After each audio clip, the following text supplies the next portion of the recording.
Board of Standards and Appeals Public Review Session for June 20th, 2016.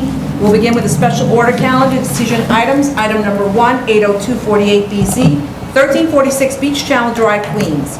Okay, with this one, they submitted some photographs to show that they had installed what we had asked them to install, but the problem for me was that they were, kind of zeroing in on a spot, so I couldn't get a kind of global look at whether all the things we asked them to do, and there are a lot, were done. So I asked that they go back and take a really good walk around and shoot everything so it doesn't leave anything open, and I'm hoping that they're going to submit that today because I asked for it last week.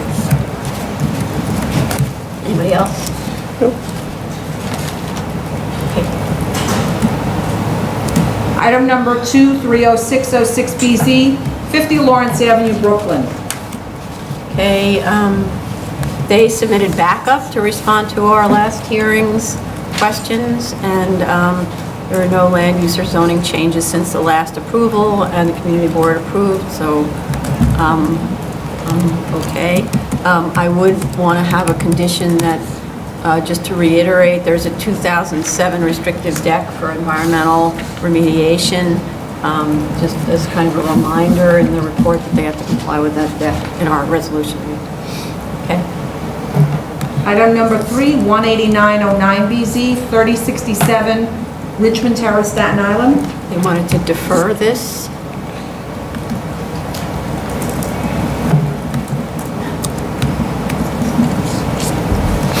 Continued hearing items. Item number 4, 12997 BZ, 15065 Cross Island Parkway, Queens. Okay. So the last hearing on this was in October of last year, and it's been adjourned 4 times. I kind of suspect why, but I don't know why. The proposal enlarges the building to 8,600 square feet. It's occupied by Use Group 6 offices, and what's described in the statement of facts is a yoga studio, which they say no VSA special permit is required, but when I don't know if anybody went back to look again, but when you go online, it's the Better Body Boot Camp. And if you look at the TPPN where DOB decides whether or not it needs to get a VSA special permit, one of the criteria is that something like a yoga studio doesn't have any equipment. And this is a weightlifting gym. So I don't think it quite qualifies. It actually is in a C1 where a special permit is not available. Oh, even better. So, Even better, okay. But it's had a series of gyms, wow. It's had a series of gyms over its life. So at one point it did have like a private trainer who arguably could have been working just like with balls and things like that. But yeah, so I'm not sure where we go on that one. So also, I didn't understand really whether there was a convenience store component to the building as well, because there was no explanation, and whether it complies with the other TPPN that has to do with the limitation on that use. Also, the photos don't show the entire site condition, but do show 3 dumpsters. I didn't understand what they're for. I think they're located in the area of the proposed expansion. So I don't, and there's no proposal for where the trash goes once that area is no longer available. Also, there are photographs of all these extraneous signs. Those should be removed. And also, given that this has been here since October with no submission in between, there were no proposed plans other than a site plan submitted. The approved plans before included floor plans, elevations, and so on. We need to see those. And the materials and all of the elevations have to be included. I note that this use is adjacent to residential. And now with the painting for this Better Bodies Gym or wherever, boot camp, it's got this sort of psychedelic painting on it and so on, but there should be some kind of shielding between the residential use and this use. I just see that there's a kind of an open 5-foot wide or something alleyway in between. Shouldn't that be treated in some way to shield the residents? And also, yeah, so in terms of the gym, it's not legal use. We need to do something about that. Anything else? Regarding, did you want to say something? No. Regarding the parking, they did the parking calculation based on 7,237 square feet and not 8,600. And they applied a waiver to the new parking, but I believe you calculated for the entire site, and in that situation, you would not waive the additional parking required. They applied the waiver for the what? Just for For the new portion. portion. And I don't think that's the way you do, you apply the waiver. It's for the site, for all the uses for the So it site. depends on what the parking requirement was prior. If they met the parking requirement prior, They did.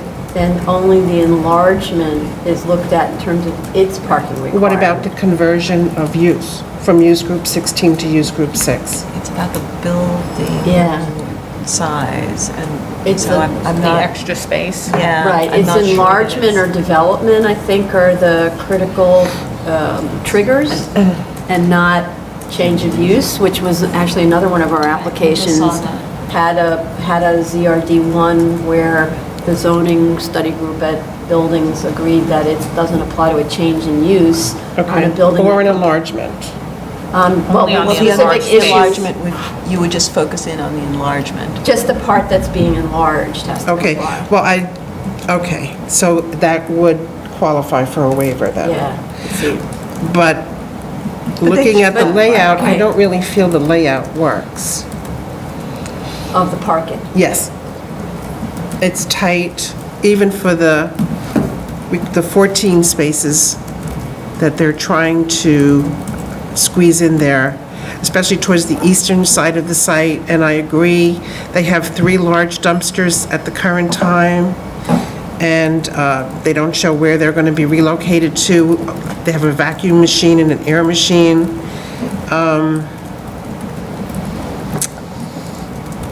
And The vacuum and air machine are near where the dumpsters are? I forget need exactly to be where they are, but I think they located should or have a complete site plan Yeah. and a complete plan of all the interior spaces also. Because regarding the yoga studio, there's certain areas there that are not labeled as any use, and they're rather large. Yeah. Well, we don't have a full set of plans, that's the problem. And the site also offers diesel, so there'll be trucks coming in and out. So they should show how that's going to be maneuvered. Show a circulation plan for trucks. I think that they're trying to do an awful lot on this site. And that area where the enlargement is supposed to be actually was the required parking for the employees previously. 4 spaces, and they were in tandem. So, Okay, anybody else?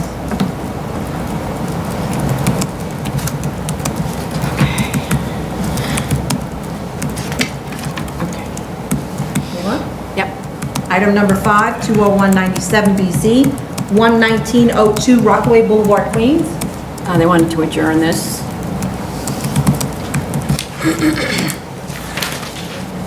New cases, item number 6, 51589 BZ, 50 East 78th Street, Manhattan. Okay, I didn't really have too many issues on this. The main one was the statement of facts confused me very much about some kind of erroneous approvals under section 11411. And they included a note from the BSA's general counsel in 1990 that's sort of a little bit free association note-taking, and I actually didn't understand, so someone needs to explain it to me. And then, other than that, there's a floor plan, which was very detailed, but it includes dashed lines for showing ceiling beams above, which should be taken out because it's very confusing, not necessary. Anybody else? They gave us the land use committee approval, but I just wanted to know if they had the complete board approval. Full board? Yeah.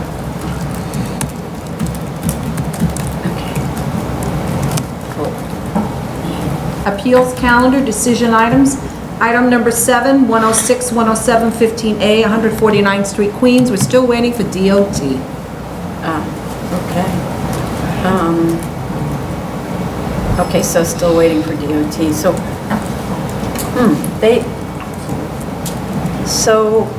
They did revise the builder's pavement plan, which is what we asked them to do to show the curb cuts. And if I remember correctly, there's an existing house already in the bed of Ash Avenue. And so I'm not really sure what's holding DOT up. This street is already developed. It was going through the divisions, and then they were looking at the plan. We corrected the builder's pavement plan. Then the one recent was just a comment from the commissioner, but before that, they had corrected the builder's pavement plan. I submitted it. I keep asking for it. I asked even this morning, so hopefully I have it today. Okay. I pray I have it today. Okay, we also have a denial, or let's say a recommendation to deny from the community board, but I think they may have misunderstood. They were doing it because of what they were reading in the floor plans, which I think they misunderstood. They thought it was going to be an SRO, and it's not really our domain, as long as it's legal. Okay. New cases, item number 8, 108 15A through 110 15A, Glebe Avenue, the Bronx. Okay, this is a vested rights application. I just like the applicant to comment on the community board concerns about parking and compliance with the R6 regs.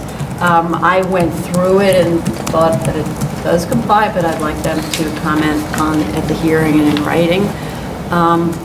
Also, they weren't able to produce documentation that shows that the state of completion of the building by March 2008, which seems odd to me. The current architect is the architect who was working on this throughout the project, and he conducted site visits, which normally includes photographs. So they should have photos to show what was in place as of March 2008, so when the vested right lapsed. Anybody else? I think DOB is auditing this. Yeah, we received a letter just a few minutes ago that said the Department of Buildings respectfully submits a statement in response to the appeal seeking common law vested rights. The new building permits were lawfully issued. The department takes no position on whether the permits may vest or does not intend to appear at the hearing. They're standard. But they said the permits were legally issued. Lawfully issued. Lawfully issued, yeah. Okay, so that answers one of my questions. Okay. I forwarded that to you before. Okay, thanks. Okay. Good to see you. Okay, good. Anybody else? Yes. Yeah. I agree with you. I think that they need to somehow creatively corroborate the information about the work complete and the money spent prior to 2008. I also feel that this serious loss statement needs more detail filled in terms of, the yards and how the yards change and the effect of that on the existing development or the proposed development, and the cost and the percentage of construction that would need to be demolished, if any, the cost to demo, and the cost for the lost materials.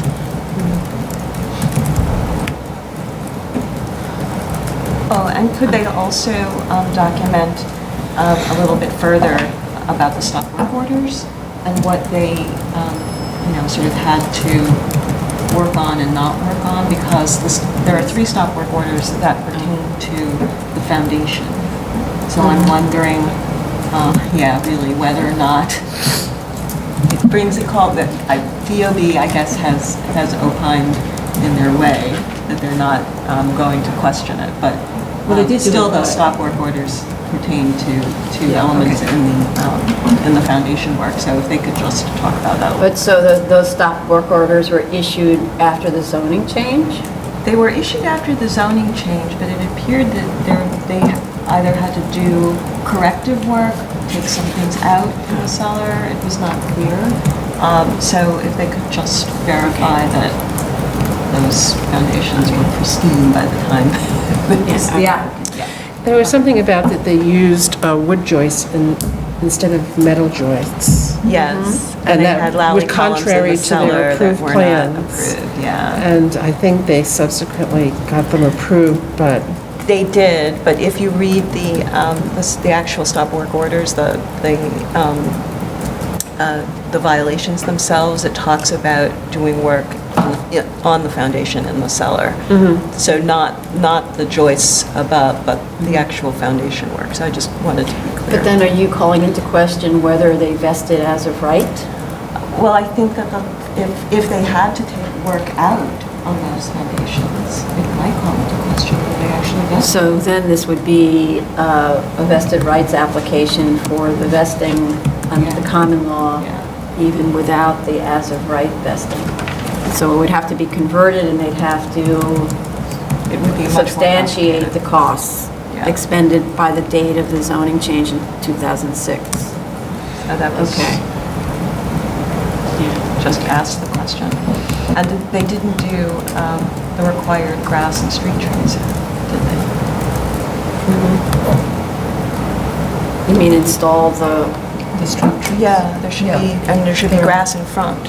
Yeah, no. It can't be concrete, because it's Yeah, a, it's being used as a parking area. it is, Yeah. it is. And it's, I think that's part of what the comments were from the community board, that it wasn't complying with certain aspects of the R, even the R6. right, and they did this under, they did Right. this as a, well, Susan, having a senior moment here, but they know they needed to include certain aspects in the building, amenities for the tenants, yeah. right? Because it's a, what am I thinking of? No. Quality housing. Oh, right. I just don't hear that word that often. I know. There we go. Okay. Yeah, I was surprised you could actually do this project under quality housing. I mean, it's a couple units. I thought- It's three. Yeah, 3 units. It's a multiple dwelling. Anyway. Okay. Item number 9, 264-15A through 268-15A. The applicants asked for postponement, they have Yeah. fire department issues. Right. Item number 10, 2016-1218A, 97 Stora Avenue, Staten Island. They have to revise the site plan, they have it, but they haven't submitted it yet. Okay. Well, some of it is to respond to the fire department. Right. That asked for a number of entrances and their location. I'm not actually sure if that's entrances from the curb or entrances into the building. I didn't understand the question, so if fire department could clarify that. It does already say on the drawings the building will be fully sprinklered. And there's no indication of a hydrant, which the fire department needs shown. What I did see was a rather irate letter from the community board stating that they refused to meet with them, that the applicant refused to meet with the community board. We need the community board's recommendation. It's part of the process. Also, I thought that the drawings don't clearly show the actual improved width of store. It is required, right? The actual width of store or the width of the sidewalk and whether it aligns with the other sidewalk that's just up the street. To the point of a letter we got in regard to something else from the borough president's office, there is a concern generally that when you have an improvement on one of these unmapped streets, that the improvement should continue, all of the improvements, sewers, sidewalks, fire hydrants, all the things, street trees, all the things that make a city street a city street. I'm wondering whether DOT needs to look at this because of that unusual. This is a street that has like, every once in a while, there's a sidewalk, and it moves in and out size-wise. So in order for it to be properly improved, it seems like DOT should be weighing in on this. Otherwise, it's kind of like whatever they want to do, you know? Okay. should also, in terms of looking at the street, it would be nice if they showed the trucks actually maneuvering from the street. And I had a big question of once they get onto the property, they show them, going into the building, but how do they back out back onto the street? Right, if there's And a truck turnaround. actually made Yeah. that. It didn't look like. What'd you say? There's a turnaround for the fire department, right? Isn't We were that- talking about for the trucks coming into if the you- site. If you've How got do like they an maneuver? 18-wheeler coming in, how does it maneuver back out? You can't, you need quite Yeah. a large space to do a turnaround for that kind of a truck. And they're almost showing 4 warehouses, so that would exacerbate the problem. Right. But is it for 18-wheelers, or maybe it's for smaller panel trucks? No, but it looks like They're showing 18-wheelers. They did show, yeah. I wouldn't want to be parked in their parking lot when one of those is backing back out again. Yeah, and then there's a beautiful park across the street, and you can see that some of the trucks actually go up on the, then they've created ruts in the grassy area. Yeah. Because it's rather narrow where they are. The paved width. All right, so it means this has to be handled on the driveway and on the street, and you can't drive onto the park to accommodate your, okay. It's a 22-foot truck, it says. Okay. It's a site plan. Okay. Yeah, it's already submitted. Okay, good.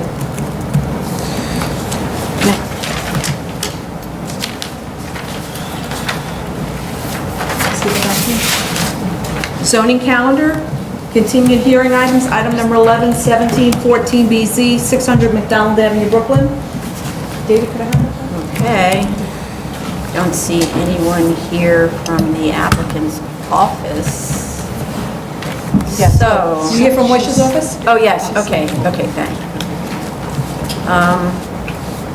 So sorry, let me roll down. So we kind of have a threshold problem here with this application. We discussed way back in June of 2014, before I was here, but some of the other commissioners were here. And certainly, we talked about it in September and October of 2014, that catering is not permitted in this building. And I don't think the board was aware that the high school that's located directly behind this building on Day Hill Road is the subject of a variance application. And it's also located in an R5 zoning district. Neither of these buildings can contain catering. So I was surprised, as were all of us, to learn from lots of online evidence and site visits that both 600 McDonald's and the high school behind are active catering facilities. In addition to being an illegal use, which the board has no authority to permit under it's commercial use in a school. The board has absolutely no authority to permit that.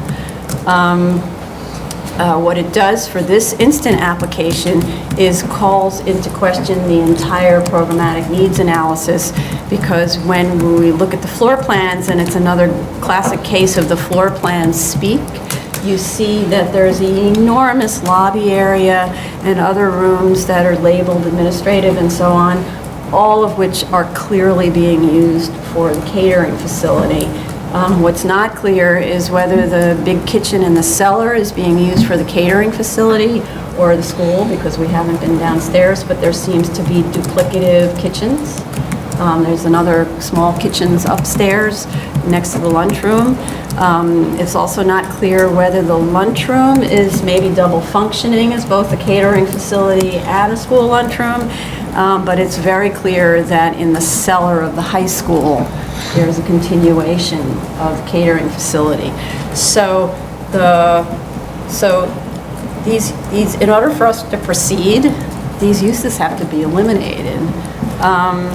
And And then we look to all the space that's being taken up by catering that could easily be filled with program. And then you see that a lot of what's being requested is no longer necessary in terms of additional floor area. So, and then, things like, it draws attention to things. For instance, how do the children actually get in here? Because the lobby is this elegant space where you don't let a 9-year-old run around. So it seems to mean that the children are entering directly into the staircases, like we've seen in some other schools where they unload from the bus and they go right up the stairs. So in fact, there's no need for a lobby. That's one. And then I'm just going to go through some of the program things, which may be irrelevant given this problem about the catering facility. I'd like to understand better what the required side yards and rear yards are. That's not shown on the drawings that show non-compliances. The 1996 approval for this building allowed 9 buses to pull up in front of the school. It isn't clear if that was allowed to be parking or for drop-off, but now it's very clear based on the fact that there's something like 20 buses parked daily, all day, and probably all night on McDonald Avenue. This is not a public parking lot. This is a street, and all of those buses are impeding bus traffic where there's a public bus that travels down McDonald Avenue. So all of the school buses need to go off-site. The site that was described with that lease is only a 1-year lease. It can't be a 1-year lease. It has to be a permanent arrangement, and or at least a longer-term arrangement that's renewed and where there's a condition that something else is made available before that long-term lease is over. And it needs to accommodate all of the school's buses, and I don't know whether it's doing that. Currently, it's clear that some of the buses are being parked sometimes in the area that's described as a play area by coming up Day Hill, up the driveway of Day Hill and into that, where as proposed, that area would be eliminated for any kind of bus parking. So you have to show that all the buses can fit on that rental lot. Also, the traffic study has to be revised to show how the bus drop-offs affect the traffic on McDonald Avenue and the flow of the public bus route, and to show the parking conditions on the surrounding streets, including McDonald, Avenue C, and Day Hill. With respect to the proposal, given that there's so much floor area devoted to, or cellar area devoted to catering, it's clear to me that the height of the building that's proposed is no longer necessary.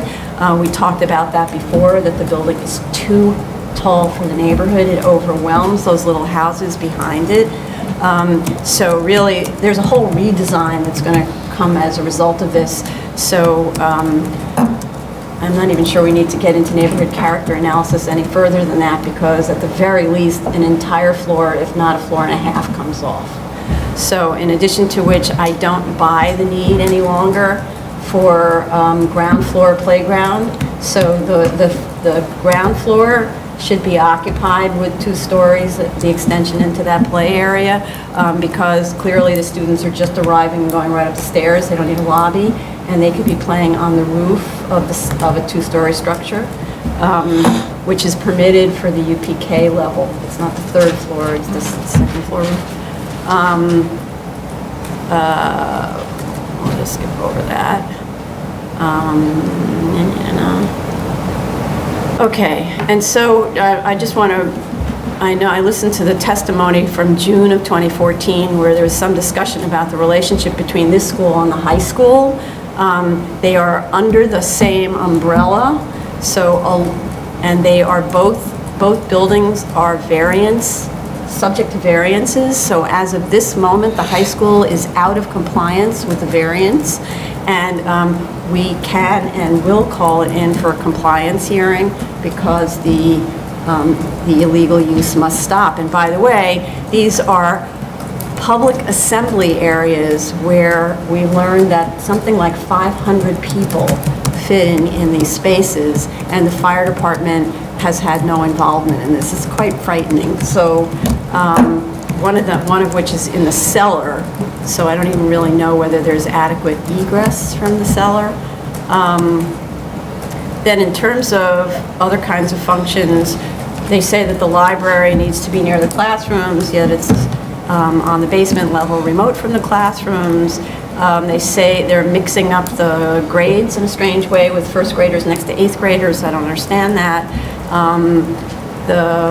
There's this area called, again, it goes to the massing, but there's this area called the green room on the plans, but it doesn't reduce the mass, and it needs to. So you don't need the program space, don't enclose it to make a roof.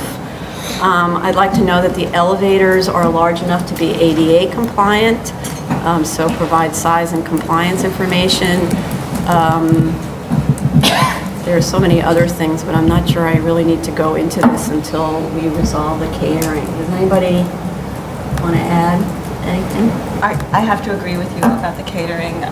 We've been with this application for years, and this board has repeatedly asked that the illegal activity cease, and that did not happen. And we're, now 2.5 years down the road, and it's, still going on.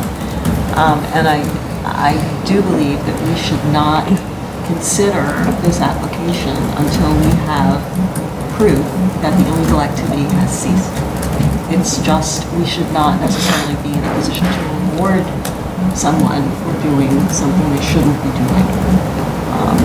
That being said, moving on to what could review, I thought they actually, it was nice to see that they've given us an analysis of their program in a more cohesive way. But what that did for me was sort of point out that, if they need all of this space, that this particular site is just not suitable for the amount of children that they have and the kind of program that they want to establish. And I agree with the chair in that the building is just too tall. It dwarfs everything around it. It dwarfs the residential behind it. And it's presenting a very unappealing presence to the residential neighbors behind. I wondered about that sort of that green area that is towards the front of the building, and I was thinking, if you're going to have a green space, shouldn't you present that to the neighbors? And so I think they really needed to rethink the presence at the rear yard and what that really looks like. The play area on the ground floor, I agree. They have a lot of space on the roof that they can devote to play. I'm not sure really what that ground floor play area would accomplish. They have garbage, their garbage containers in there. So I should imagine that you've got staff going in and out with garbage while the kids are playing. That's not exactly desirable. I too had questions about the elevators, and do the elevators go to the roof? One would think that they would have to be able to accommodate handicap accessibility to the roof. So they don't show, bulkheads and cab overrun, etc. That's not included. Let's see, what else? After, I think I would have more comments after we sort of put to bed the issue of the illegal use, because like you said, once that's gone, they can devote a lot more space to their program, and I think that the overall massing of the building is going to change.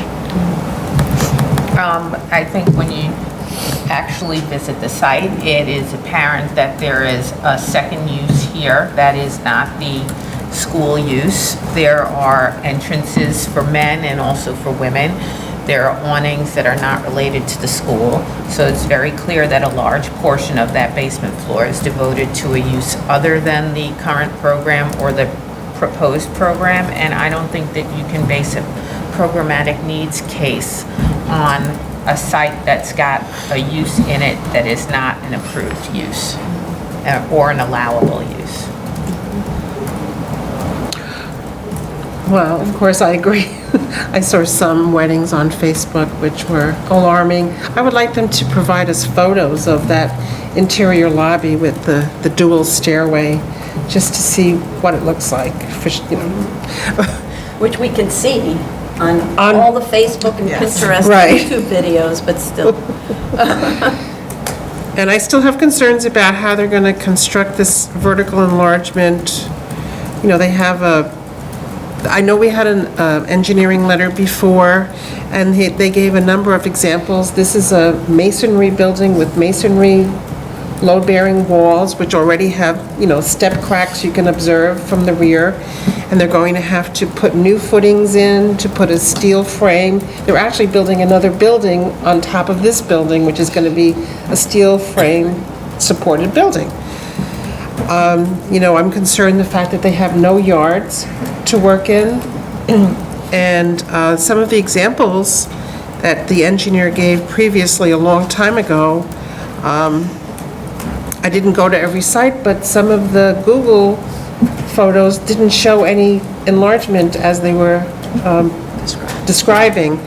And like the one on Ocean Parkway, which has been a steel frame for many years, a high school that's vertically enlarging, they actually stepped out of the building perimeter and they were able to put new steel beams in the yards. So I'm still concerned.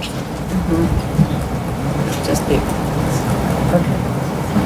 I guess I'm rather new to this case. I'm reviewing this for the first time, and based on my field observation and from what I have seen on the website, I'm not able to understand how we can, before even we can proceed to review the proposed case, we need to understand the current operation, and until we have a clear understanding of what is happening, which seems like there is another function that is happening, and how can you even justify the proposed enlargement, and those need to be accommodated. And if it's an illegal operation, which it seems it is, then we do need to have that addressed before even we can review this any further.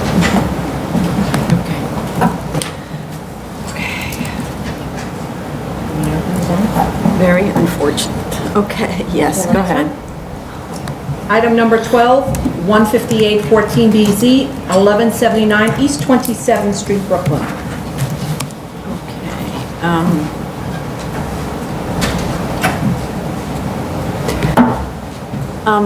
It's a kind of confusing and frustrating submission by this applicant. We seem to be developing a theme or something.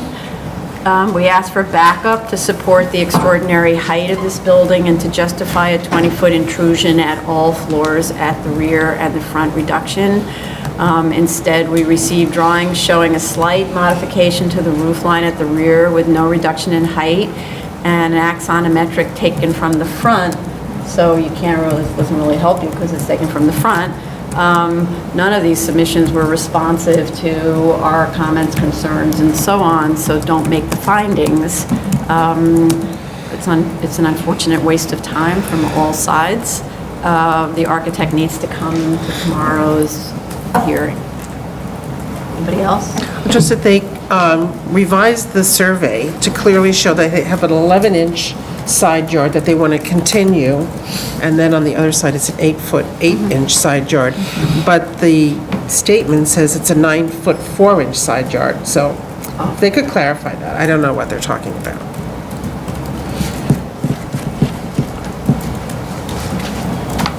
I'd like them to show the maneuverability into the garage, as well as clarify whether or not a less than a 3-foot gap between the garage and the house is permitted, It isn't. right? So, we need to address that.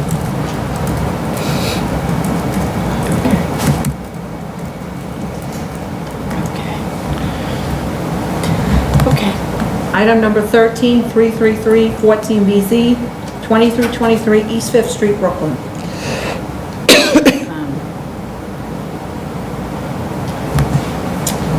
Okay, similarly, on this one, same applicant, similar story.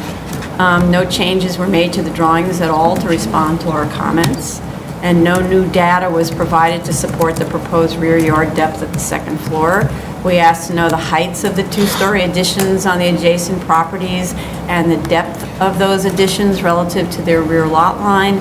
We received nothing on this. This is confusing in particular because the last two hearings have been adjourned, so there's been time to submit that material. The applicant makes an argument, again, about reducing the total side yard width and includes one resolution from 2005 to support that. One 2005 resolution does not create BSA policy where all of the other decisions were clear that total side yard width cannot be reduced to create a new noncompliance under 73-622. It's clear in the text that we can't do it. Further, the open porches on the northern property line appear to be in conflict with a passage easement in favor of the adjoining owner.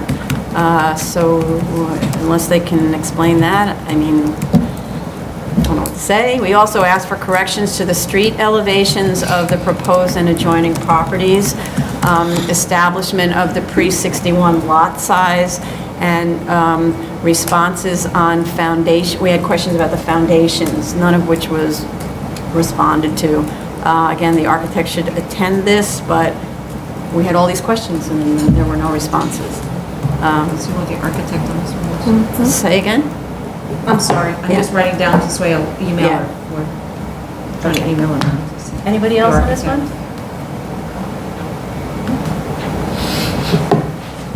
Item number 14, 2115 BC, 11235 69th Avenue, Queens. Okay, I think in this case, all the issues were responded to. Anybody else have? I still think they need to show the side and rear yard setbacks above 30 feet. Okay. It's just a matter of, chamfering back the roofs. Yeah, they did. I thought they did. did, They did a revised axonometric to try to show that it complied with the setbacks, so maybe Well, it complied with the, with a 30-foot side yard setback. That, I think, that's what they were trying to show. They have one of those little rise to run diagrams next to the envelope. But you're saying at 30 feet, they have to actually physically set back by I forget what it is. right, you have to chamfer the percentage. roof line. Yeah, okay.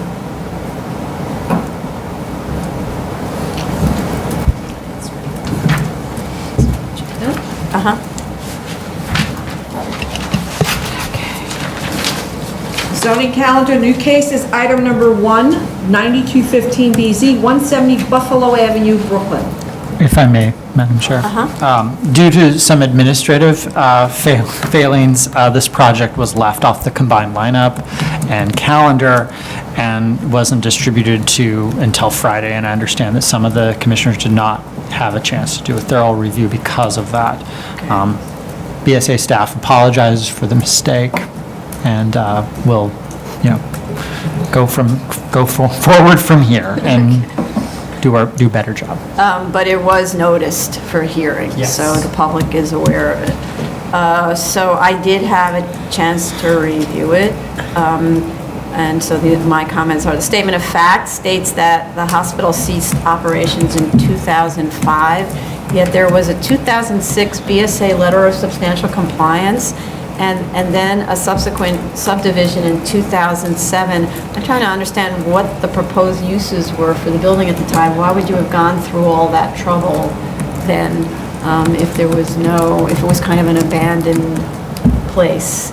And then I would like more on the A finding and or let's say sort of a tighter analysis on the A finding. What I end up hearing is that what's obsolete is hospitals, not the building. And this needs to be about the real estate, that the building itself is an obsolete use, right? So there should be references to case law that looks at a building that becomes obsolete as a result of the type of use for which it was designed.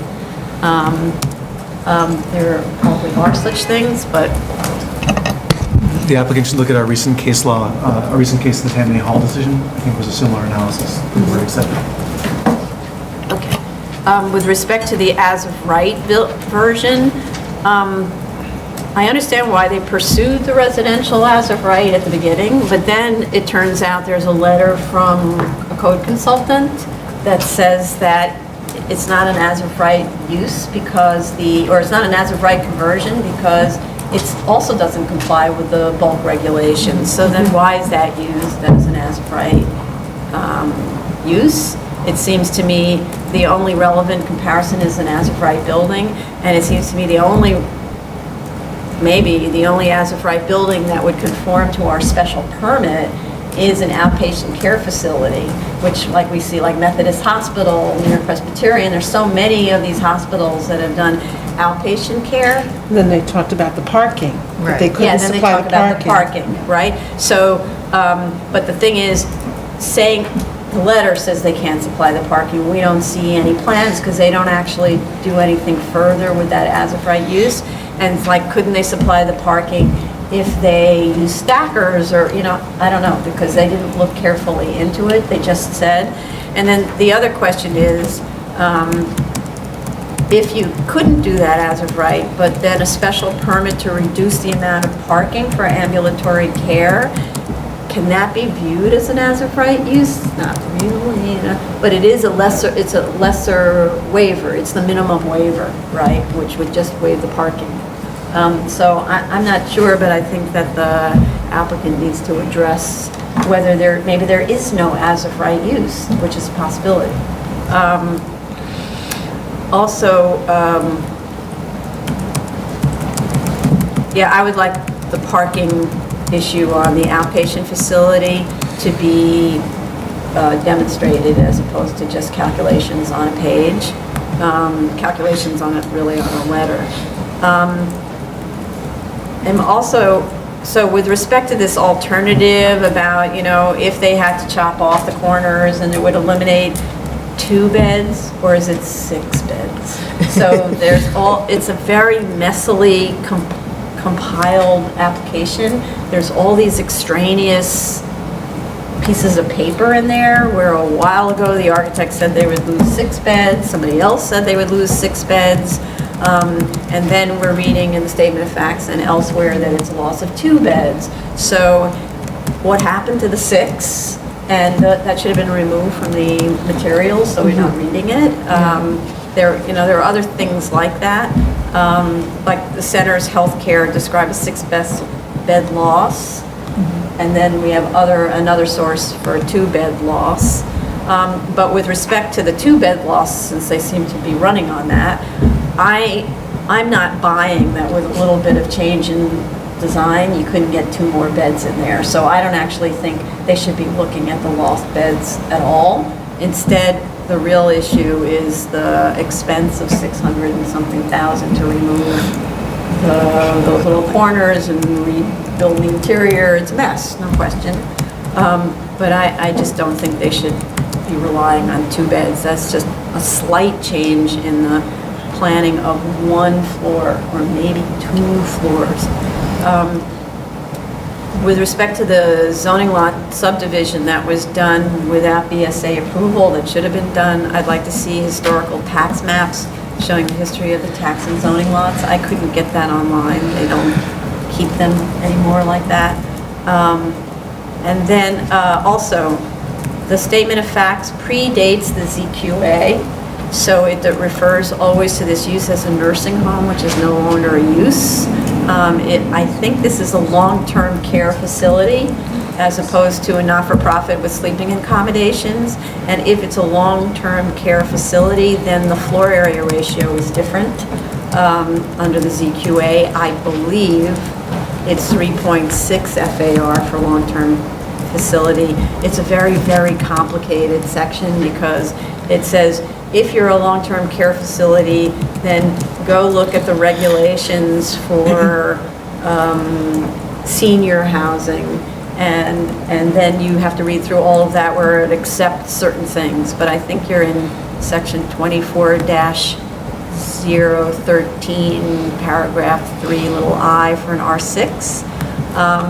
And if that's the case, if 3.6 FAR is actually what we're talking about, then the financials are incorrect with respect to the excess development rights, and there are confusingly also statements throughout the application, some of which say the allowable FAR is 2.43, and others which insist on 1.85. Many of those are in the architect's materials, so it's a mess.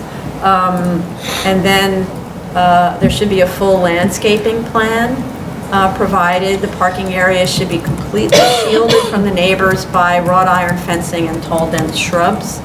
I'd like to understand what the trash handling program is. There needs to be a refrigerated trash storage at the interior, and all the trash should be maintained inside of the building until removal for pickup. There's an image of a dumpster outside. There's no reason to maintain a dumpster outside. That was the old nasty hospital approach. That's really an affront to the neighborhood. I also like to understand what the reason for maintaining the four-car garage building is. Like, there's a mechanical plant in part of the building, and the other part is 4 parking spaces. Like, I don't understand why that's being maintained at all. Why not remove it and turn that into open space or something else? Also, the easement areas, in particular the 60 by 234-foot strip, what's the treatment there? Is it grass? Is it planted? Why isn't it landscaped? And then the drawings, again, because the folder includes old drawings, new drawings, all this stuff, it's hard to know which is the drawings to be looking at, but there's one set of drawings that's sort of independent of the proposed drawings that don't show the areas of non-compliance. That really needs to be on the proposed drawings that will eventually accompany the resolution and go to DOB. The EAS is currently being modified because BSA is now the lead agency, whereas before there was a city planning special permit needed and they were lead. And that's my comments. Anybody else?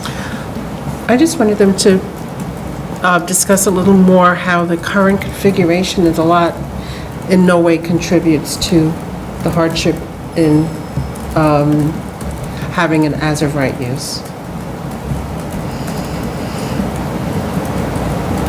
No, that in no way, I mean, if they had to provide a certain number of parking spaces, would a different configuration of the lot be more amenable to that? Oh, because they subdivided and created this bizarre Well, they shape. subdivided and created in violation of what the Yes. BSA approved. Right. So That's true. I want to make sure that the current configuration doesn't in any way relate to, Well, it does. If it was still the entire city block, there'd be plenty of room for parking.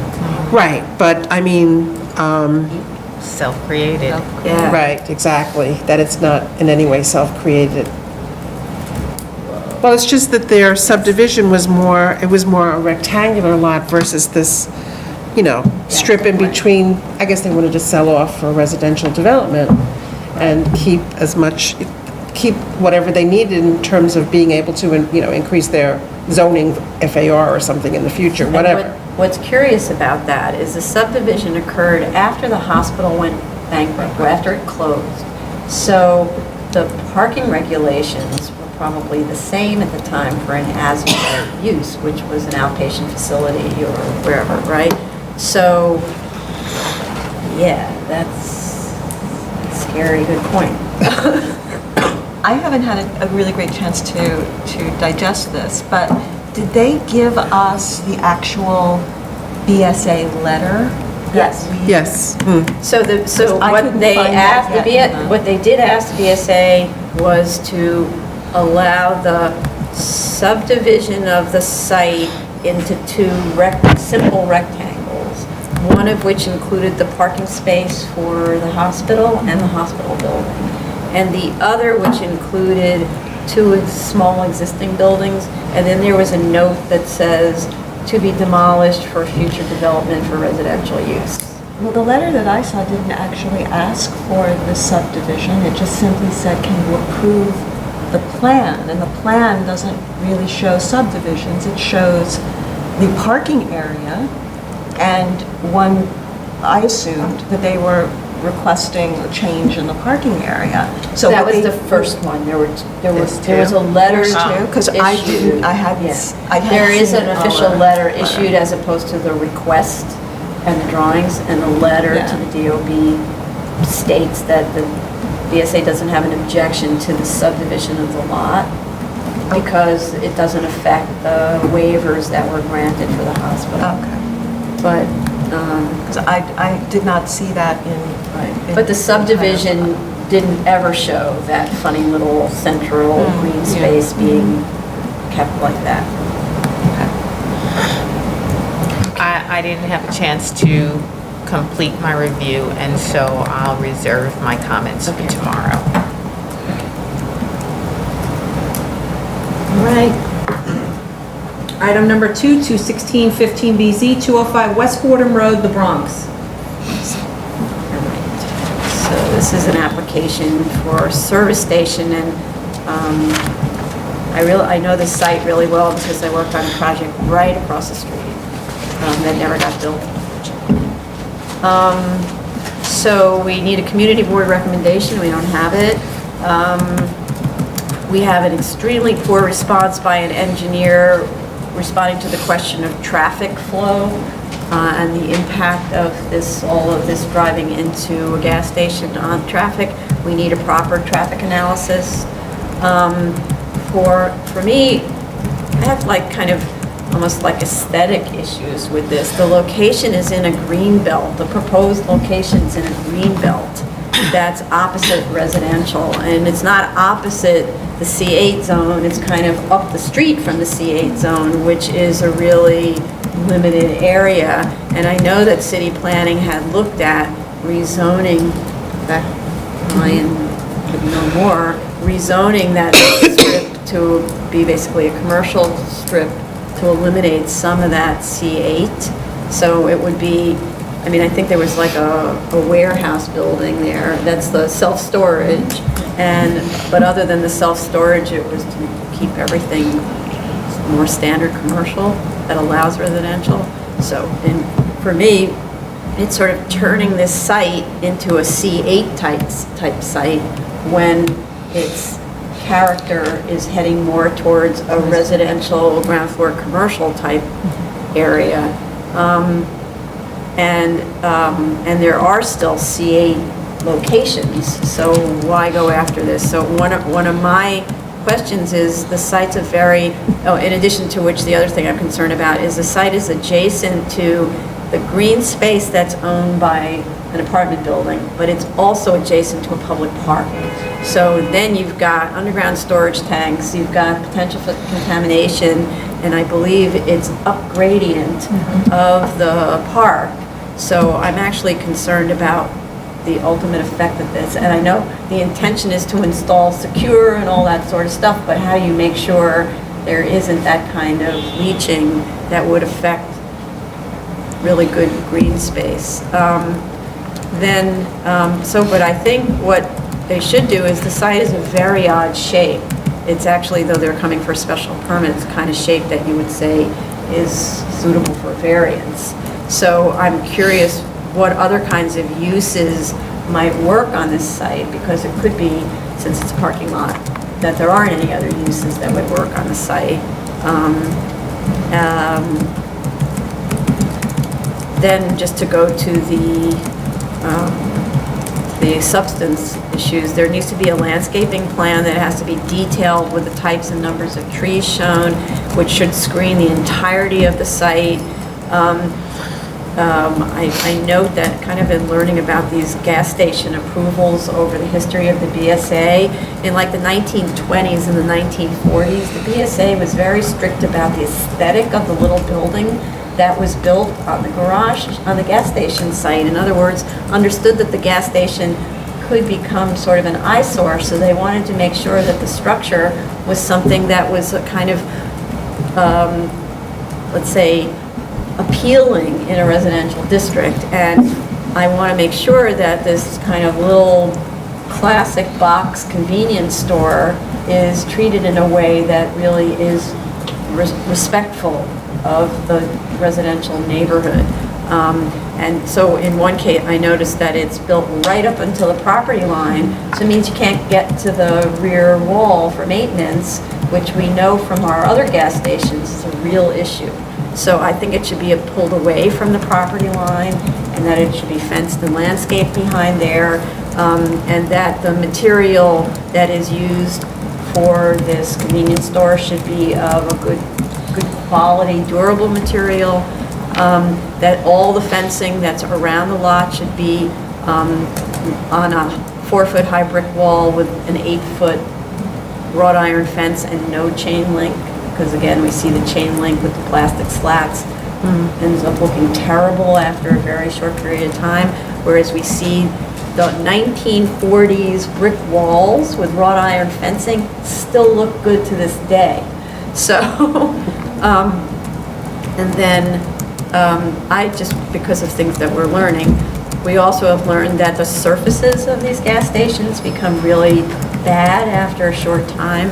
So I would want a condition that the surface is repaved every 5 years or something like that, so we can make sure we're always getting a good, even, well-maintained surface. Anybody else? I had issues with the site plan and especially all of the curb cuts.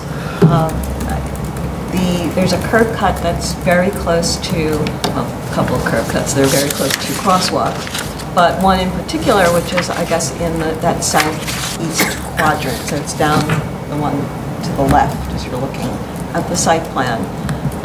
It's very close to where someone, a pedestrian, would be crossing the street there, and I could see that if someone is leaving that site and making a right turn onto West Fordham Road, I guess it is there, West Fordham, that if they weren't really paying attention, they would sort of plow right into the person who's trying to cross the street. So I think that they need to spend a little more attention on the circulation on the site. Maybe they're expecting too much to happen on that site concerning cars and trucks.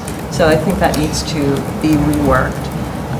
Also, expect someone to cross over a lane. So if you're on the main drag, right, you're headed, I guess you'd be headed like towards Manhattan, right, going across the bridge at that point. You say, I need gas, and you're not on sort of the little slip that takes you out and around from Sedgwick. You now have to cross over a lane of traffic to get onto the site. So that, I think, is problematic. I agree that this entire site needs to be really landscaped well. And traffic can get pretty heavy. I know the site well because I used to pass it every day for 30 years of my life going home, and get stuck in that traffic. So I'm wondering if this use would contribute to sort of clogging up that area. It's already pretty clogged on rush hours. So hence the need for an actual traffic study, whether or not the seeker regulations trigger it. We need it to understand the impact. I have an issue with this site servicing trailer trucks and serving diesel, because I really think that it's very shallow, and I don't think that a truck is going to be able to maneuver curve around to the one island portion that serves the diesel, and also then circulate out of the property. I have lots of concerns similar to what has been expressed before.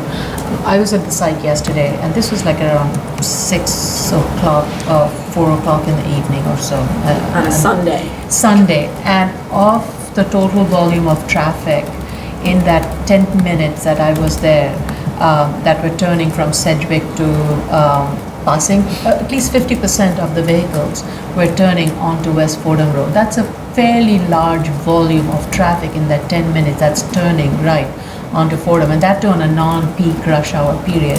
So just imagine what it would be during a peak hour rush. So we definitely need a traffic study to better understand how the flow of traffic to and from to this facility is not going to create a traffic backup on Fordham and Sedgwick, and especially the intersection when you're going southbound on Fordham, the way the traffic is kind of turning and how that's going to flow into the vehicles coming in and out, that's calling for disaster. So we really need to understand the flow. And similarly, there are these 4 curb cuts, and I don't think all 4 should be entrances and exits. I think some have to be very specifically just exits, and some have to be just entrances, because that also, I mean, just in terms of the flow of the traffic, it doesn't make sense for all of them to be both entrances and exits. How do you regulate that? Well, for example, the 2 most extreme southbound ones, since Fordham is going mostly southbound, and there is northbound vehicle, but you don't want the vehicles to kind of wait and turn for it to get into the flow of traffic, to turn onto the southbound vehicles to enter the facility, especially Fordham Road being such a busy road. So if you're expecting a northbound going vehicle turning left to get into one of for servicing, that's going to create backup not only on the northbound but also on the But I southbound. think what the chair means is how do you enforce that? I think Oh, it's how do you- impossible to enforce. It is, unless you put a sign there. Yeah. And the. If and the- people don't pay attention to Right. signs and they go into Well, gas the applicant stations. said that there is a sign, but that sign is for do not enter, is for vehicles trying to go northbound on Fordham, trying to prevent them from turning onto Sedgwick, but it has nothing to do with do not enter related to the thing. So the signage is not applicable to this particular facility, and I'm not sure why that was When even you're stated. short on gas, You get to just, the gas station. exactly, and you go to the one Right. pump that's empty, So- you don't So care. maybe the curb cuts need to be relocated away from that pedestrian flow, and maybe it needs to be just 3 curb cuts instead of 4 curb cuts. So there needs to be a lot of redesign on this. And with regards to the building, right now the building abuts the property line both towards the residents and on Fordham, and it's a blank wall. And right now, as it is, there's enough of a graffiti issue on that site. So this wall is going to be again graffitied. So just in terms of maintenance and operations of that wall, it would be best if that building is pushed back from the property line, both not only from the side lot but also from the front, and it's landscaped, so that there won't be a chance of that wall being defaced with graffiti. Anybody else on this? I just also want to note that the borough president opposed this based on traffic and environmental concerns and questions whether actually there's a need for this use since there's another one nearby apparently. So I think those are fair. Yeah, I just want to also, Your microphone's not on. it is, okay, the community board reached out to me, and they are holding I believe they're holding a hearing on it this week, and expect to have a recommendation to us, so that we will have that. Thank you. Sorry, just to add to one thing, I mean, Fordham is going uphill northbound, so anybody who's trying to turn left, they're really going to gun that car to make a left turn, and that's another issue in terms of the speed at which the vehicle is going to turn left to get into the parking lot and the oncoming vehicles. I just think it's just a major conflict area, and there isn't any traffic light that is stopping that flow. Right.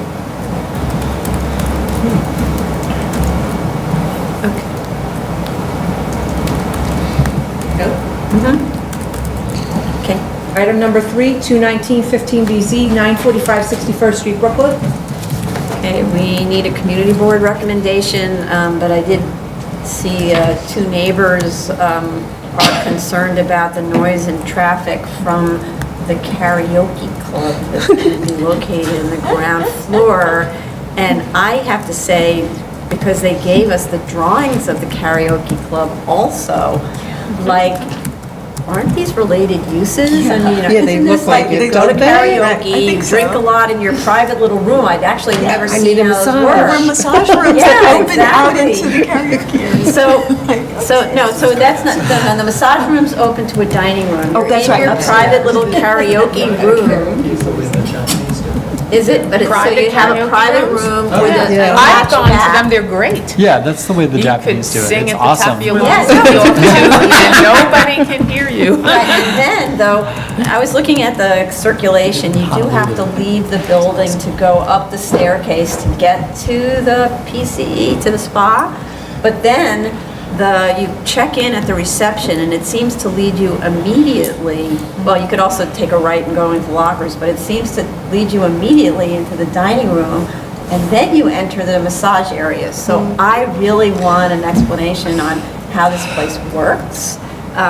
Is this actually a use that's accessory to a karaoke club? You know, it's pretty, I've never seen anything like that. Maybe that's something standard, and we need to take a trip to Korea and find out how this all works. Yeah, maybe this is standard operations in Korea. And, okay, so there's a statement in the statement of facts that says weekends, it's open till like 3 a.m. Is weekends also Sunday? It doesn't tell you whether that means Friday, Saturday. The description also of the clientele was confusing. It described as 350 clients per class, but Yeah, I that didn't must be left understand. over There's from no an old class, there's no application. room Yeah. for classes. Yeah, Yeah, there are no- karaoke classes maybe. That's a lot of people in I a think class. I was like, really? You know, it's the boilerplate of doing these applications, and nobody picked up that there's no class. Also, well, I already mentioned that. Then there was a space analysis that was provided to justify that the spa use, let's say that the massage use is the principal use, and the other uses like the baths and so on are accessory. And when I first read it, it made sense, because it shows that there's 1,900 square feet for the massage and 1,600 for the showers, but there's also 3,100 square feet for the restaurant. Where does that fit in? And so how does that separate out from then the minority use of 1,900 square feet for the massage? I know the applicant went on a great detail about the court cases that have been relied upon to determine what's an accessory use and what's accessory to what. This is very tricky because we have to look at these special permit applications for legitimate uses, assuming that the combination's legitimate use. So yeah, I need an explanation. And then the fire department, I think, gave us a letter in support, but the building isn't sprinklered. This is a gut renovation of a building that looks like it's been abandoned for years.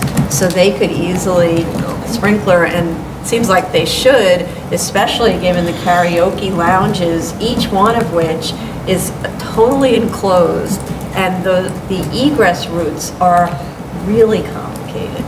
Like, you definitely need like little lights in the floor to, like at an airplane, to tell you how to go to the right exit. I was going to say that. So if fire department could look at that again, please.